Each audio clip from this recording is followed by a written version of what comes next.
बात करते हैं कॉम्प्लेक्स नंबर के रिप्रेजेंटेशंस की, geometric representation of any complex number. देखिए जैसे कि आपको पता है standard form of complex number क्या होती है, ए प्लस आयोटा बी होती है ऑब्वियसली, जिसमें where A and B are the real numbers. और आपको ये भी पता होना चाहिए जो रियल पार्ट होता है किसी भी कॉम्प्लेक्स नंबर का वो सिर्फ ए होता है। अगर आप ए प्लस आयोटा बी की फॉर्म में अगर आप दिखा रहे हो, अगर एक्स प्लस आयोटा वाई की फॉर्म में दिखा रहे हो तो रियल पार्ट को आप एक्स मानोगे और imaginary part of this complex number को क्या मानोगे, वाई मानोगे, ऑब्वियसली थिंग है। तो देखिए इस ज्योमेट्रिक रिप्रेजेंटेशन की बात करते हैं तो आपको थोड़ा पीछे ले जाना चाहूंगा। जब हम 8th क्लास में थे तो हमने कार्टेशियन प्लेन के बारे में थोड़ा बहुत पढ़ा था। कार्टेशियन प्लेन पर हमने थोड़ा बहुत पढ़ा था कि कार्टेशियन प्लेन पे किसी भी पॉइंट का जो एक रिप्रेजेंटेशन दिखाते हैं, किसी भी पॉइंट का किस तरीके से दिखाते हैं। एक्स एक्सिस पर इतना लेना है, वाई एक्सिस पर इतना लेना है। अगर मान लीजिए कोई पी पॉइंट है और वो 5 और 4 दे रखा है तो किसी भी कार्टेशियन प्लेन पर कैसे दिखाएंगे कि एक्स एक्सिस पर 5 पॉइंट लो और जो है वाई एक्सिस पर 4 यूनिट चलो, फिर उसको जो है दोनों पर एक लाइन ड्रॉ करो जहां पे ये लाइन इंटरसेक्ट करती है, वो एक कोऑर्डिनेट दिखाता है पी पॉइंट। तो यहाँ पर भी जो है कॉम्प्लेक्स नंबर की जो फॉर्म है इसी तरीके से आपको जो है करना होता है, लेकिन उसको कार्टेशियन प्लेन नहीं बोलते, उसको हम यहाँ पर क्या बोल देते हैं, एक कॉम्प्लेक्स प्लेन बोल देते हैं। Complex plane is also called Argand plane. इसको आर्गेंट प्लेन भी आप बोलो तो भी अच्छा रहेगा। तो देखिए बात करते हैं, स्टार्टिंग करते हैं, कोई भी कॉम्प्लेक्स नंबर आपको दे रखा है, मान लीजिए किसी भी नंबर से ले लेते हैं x plus iota y, x plus iota y, थोड़ा बेसिक कर रहे हैं हम।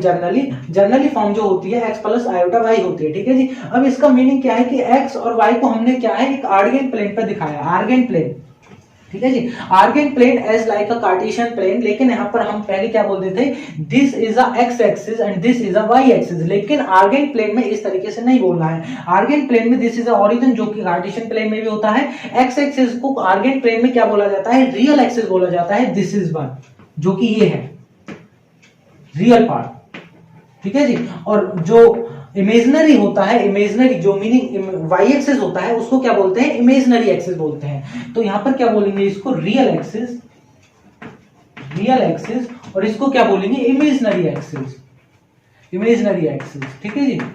Imaginary axis of this complex number, ठीक है जी। इसको क्या बोलते हैं, imaginary part of this complex number, ठीक है। इसको इमेजिनरी पार्ट बोलते हैं वाई को, और एक्स को क्या बोलते हैं, रियल पार्ट बोलते हैं। मतलब क्या है कि हमने कोई पी पॉइंट लिया जो कि एक्स और वाई को डिनोट करता है। मान लीजिए यहाँ पर कोई जेड इज इक्वल टू आपको क्या दे रखा है, मान लीजिए 5 + 3 आयोटा दे रखा है। तो 5 + 3 आयोटा का मीनिंग क्या है, जो एक्स और वाई है वो क्या है, प्लस प्लस है, यानी 5 भी प्लस में है और 3 भी प्लस में है। तो this is a lie on a first quadrant, obviously thing है, आपने पढ़ा भी है 10th क्लास में कि 5 और 3 प्लस प्लस है, तो कहीं ना कहीं यानी रियल एक्सिस पर 5 यूनिट 1 2 3 4 5 एंड इमेजिनरी एक्सिस पर 3 यूनिट 1 2 3। तो कहीं ना कहीं ये पॉइंट यहां लाई करेगा। कोई इसको पी पॉइंट दे लेते हैं, पी पॉइंट दे लेते हैं जो कि 5 और 3 रहेगा। तो एग्जैक्टली क्या है, एग्जैक्टली क्या है कि हम ये निकाल रहे हैं how to find the distance of p from the origin, how to find the distance of p from origin, origin से p पॉइंट की दूरी कितनी है, how to find the distance of p from the origin। तो exactly हम क्या निकाल रहे हैं, OP का एक डिस्टेंस निकाल रहे हैं, OP डिस्टेंस निकाल रहे हैं। तो एग्जैक्टली हम क्या निकाल रहे हैं, OP का डिस्टेंस निकाल रहे हैं। तो एग्जैक्टली हम मॉड्यूलस ऑफ Z निकाल रहे हैं। Please note it that point, modulus Z निकालना ही आपको ये सिखाता है कि किसी भी पॉइंट से ओरिजिन की दूरी क्या है। तो इसको हम कुछ इस तरीके से दिखाते हैं कि रियल कॉम्प्लेक्स नंबर का जो रियल पार्ट है उसका होल स्क्वायर प्लस में imaginary part of this complex number का होल स्क्वायर, ठीक है ना जी। इस तरीके से दिखाते हैं, इस तरीके से दिखाते हैं। अगर आप इस बात को भी ना समझे तो ओरिजिन से किसी भी पॉइंट की दूरी क्या होती है, ऑब्वियसली x² + y²। अगर आप इसको देखो तो यहां से यहां तक की दूरी क्या होगी, ऑब्वियसली क्या होगी, x² + y² ही तो होगी, क्योंकि दिस इज अगर इसको x और y माने तो इसकी दूरी x² + y² होगी। अगर आपने डिस्टेंस फॉर्मूला भी पढ़ा हो तो 10th में, real part whole square and the imaginary part का होल स्क्वायर, और उसका क्या ले लेंगे हम, स्क्वायर रूट ले लेंगे, ठीक है जी। तो इस तरीके से यहाँ पर ये प्रोसीजर फॉलो होता है। रियल पार्ट का होल स्क्वायर मीनिंग 5 का होल स्क्वायर, ऑब्वियसली 5 का होल स्क्वायर एंड यहाँ पर 3 का होल स्क्वायर, ठीक है जी। और 5 का होल स्क्वायर प्लस 3 का होल स्क्वायर क्या बनाता है, 25 + 9 ऑब्वियसली 34। तो 34 ही आएगा इसका, 34 आपका क्या आया है, मॉड्यूलस ऑफ जेड आया है। मॉड्यूलस जेड की वैल्यू क्या आ गया, √34। √34 को आप क्या खोल सकते हो, ज्यादा से ज्यादा 2 × 17 नहीं खोला जा सकता, तो √34 क्या आया है, मॉड्यूलस ऑफ जेड आया है। मॉड्यूलस जेड आपको पहले भी बता दी क्या रिप्रेजेंट करता है कि किसी भी पॉइंट का ओरिजिन से कितना डिस्टेंस है, तो ये यही बताता है। मॉड्यूलस ऑफ जेड आपको यही बताता है। हालांकि सिर्फ रिप्रेजेंटेशन की अभी हम बात कर रहे हैं, तो रिप्रेजेंटेशन आपको इसमें 4 तरीके से देखने को मिल सकती है, क्योंकि आर्गन प्लेन में 4 तरीके से रिप्रेजेंटेशन हो सकती है। इस एक्सिस में, इस क्वाड्रेंट में भी आ सकता है, थर्ड में भी आ सकता है, फोर्थ में भी आ सकता है। और आपको ये बात पता होनी चाहिए कि किस किस तरीके से कैसे कैसे रिप्रेजेंटेशन हो सकती है। मान लो कल को कॉम्प्लेक्स नंबर आपको इस फॉर्म में दिया हुआ -(x) -(i), तो आपको पता होना चाहिए कि x एक्सिस मीनिंग जो x वाला पार्ट है वो भी नेगेटिव में है, y वाला पार्ट है जो भी वो भी नेगेटिव में है, क्योंकि इसकी स्टैंडर्ड फॉर्म तो यही होती है।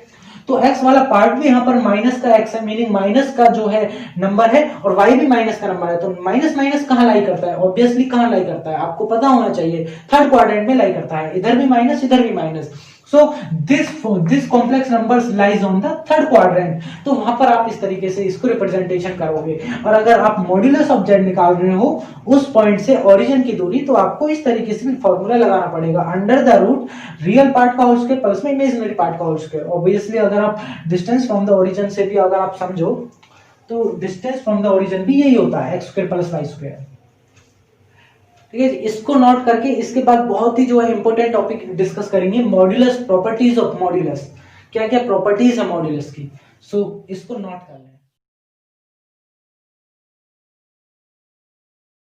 देखिए, प्रॉपर्टीज ऑफ मॉड्यूलस में ये कुछ बातें हैं, इसके अलावा भी बहुत सी बातें हैं, उनको भी बात बताएंगे।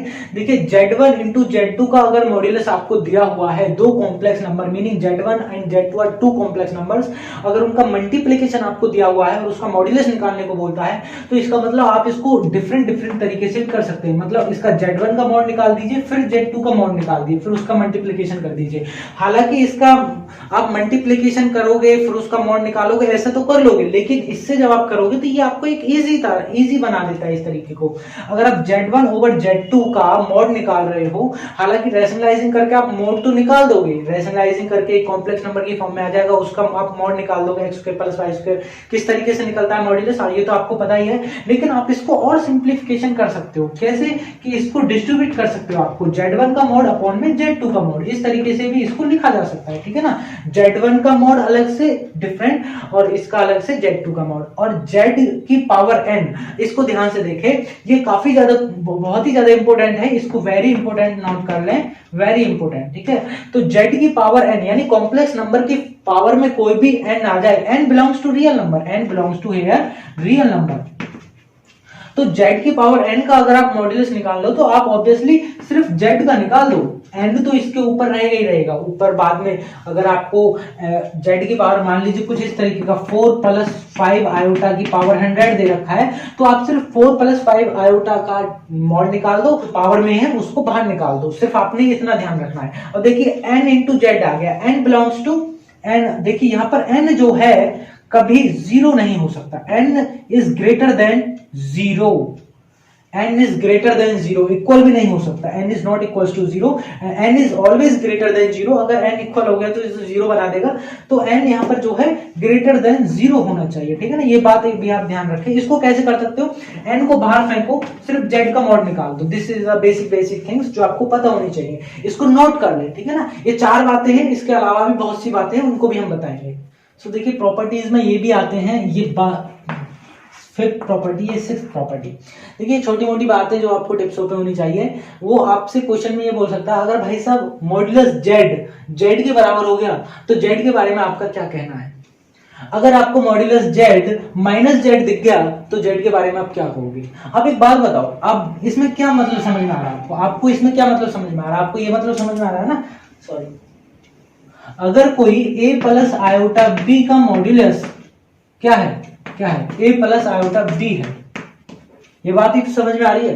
तो मतलब किसी का भी मॉड्यूलस उसके कॉम्प्लेक्स नंबर के बराबर ही कैसे हो सकता है, किसी भी कॉम्प्लेक्स नंबर का मॉड्यूलस उसके कॉम्प्लेक्स नंबर के बराबर कैसे हो सकता है, कैसे। देखिए, इसका मतलब क्या है, a² + b², a² + b², और इसका मतलब क्या है, a + i b।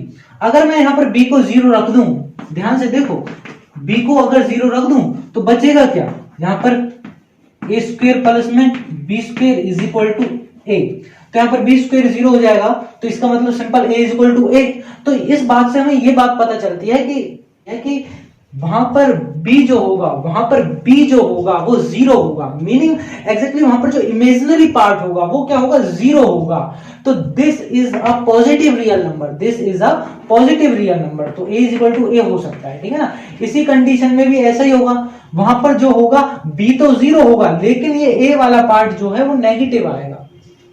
बात को समझे। So these are the common things जो आपको पता होना चाहिए। जेड के बारे में आपका क्या कहना, what is the conclude about z? तो z is a positive real number and in this case z is a negative real number. Friends अब बात करते हैं मॉड्यूलस इनइक्वालिटी के ऊपर। किसके ऊपर बात कर रहे हैं, मॉड्यूलस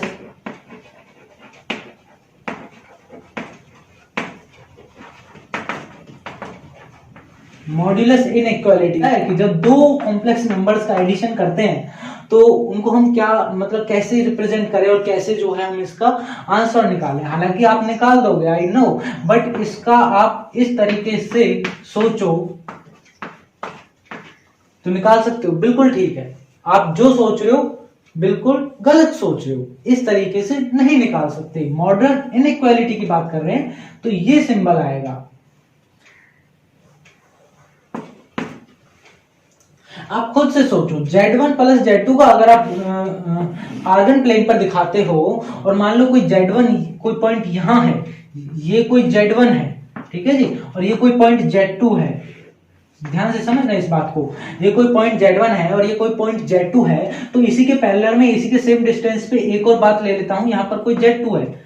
अगर हम Z1 प्लस Z2 निकालना चाहें तो एग्जैक्टली हम ये निकाल रहे हैं, Z1 प्लस Z2, ठीक है जी, और इसको मैं यहां से ज्वाइन कर देता हूं, ठीक है जी। तो इसका मतलब क्या है कि Z1 और Z2, क्या बात को समझे ध्यान से कि Z1 प्लस Z2 मैंने ये क्यों कहा, किसी भी देखिए sum of two side of triangle, two sides of triangle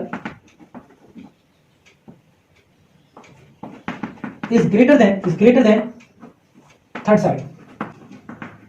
किसी भी ट्रायंगल की दो साइड्स का सम उसकी थर्ड साइड से ज्यादा होता है। खुद से दिमाग लगाइए और सोचिए, मान लीजिए कोई भी ट्रायंगल है, तो उसकी दो, मान लीजिए ये एक्स साइड है, ये वाई साइड है, जेड साइड है, इसकी कोई भी दो साइड ले लो। मान लो मैंने वाई प्लस जेड ली, क्या y plus z third side से ज्यादा नहीं होगा? ऑब्वियसली होगा। तो इसका मतलब क्या है, दो साइड्स का सम उसके थर्ड साइड से ज्यादा होता है। तो इनइक्वालिटी में इसलिए इसका जो है लेस देन का साइन आया। क्यों? क्योंकि दो साइड्स का सम उसकी थर्ड साइड से ज्यादा होता है। ये थर्ड साइड है Z1 प्लस Z2, और Z1 और Z2 दो अलग अलग साइड्स हैं। तो इस तरीके से मॉड्यूलस में हालांकि आपको दिख रहा है कि यार यहाँ पर भी तो प्लस कर रहे हैं कॉम्प्लेक्स नंबर्स का, लेकिन यहाँ पर एक साथ कॉम्प्लेक्स नंबर्स का प्लस करके मॉड्यूलस निकाल रहे हैं, वहां पर अलग अलग मॉड्यूलस निकल रहा है। तो इसका मॉड्यूलस निकलेगा और इसका मॉड्यूलस निकलेगा। इन दोनों के मॉड्यूलस का जो डिस्टेंस है, मतलब इसका डिस्टेंस इज इक्वल टू इसके जो कॉम्प्लेक्स नंबर आएगा उसका डिस्टेंस, ठीक है ना। तो इस बात को ध्यान में रखकर सोचें और जरा जोर लगाएं इस दिमाग पर कि क्या हो रहा है क्या नहीं हो रहा है, ठीक है ना। तो इसका डिस्टेंस प्लस इसका distance always greater than the third side, meaning x का डिस्टेंस, ठीक है ना। इसका डिस्टेंस प्लस इसका distance is always greater than and equal to this distance. समझ में आया? तो this is the common things जो आपको पता होनी चाहिए ऑलवेज। मैंने यहाँ पर 5-6 प्रॉपर्टीज और लिख दी हैं, इनको भी आप लर्न कर लें। एडिटिंग करके मैंने लिख दी होंगी, सो इनको भी आप लर्न कर लें। These are the common things जो आपको पता होनी चाहिए, जो आगे यूज में आएंगी। सो अभी तक तो आपको बताने के लिए यही था, इससे ज्यादा मुझे नहीं लगता कुछ और होगा। बाकी के इन पर जितने भी क्वेश्चन बन सकते हैं उतने क्वेश्चन हम करेंगे, और ये काफी बेनिफिशियल भी है।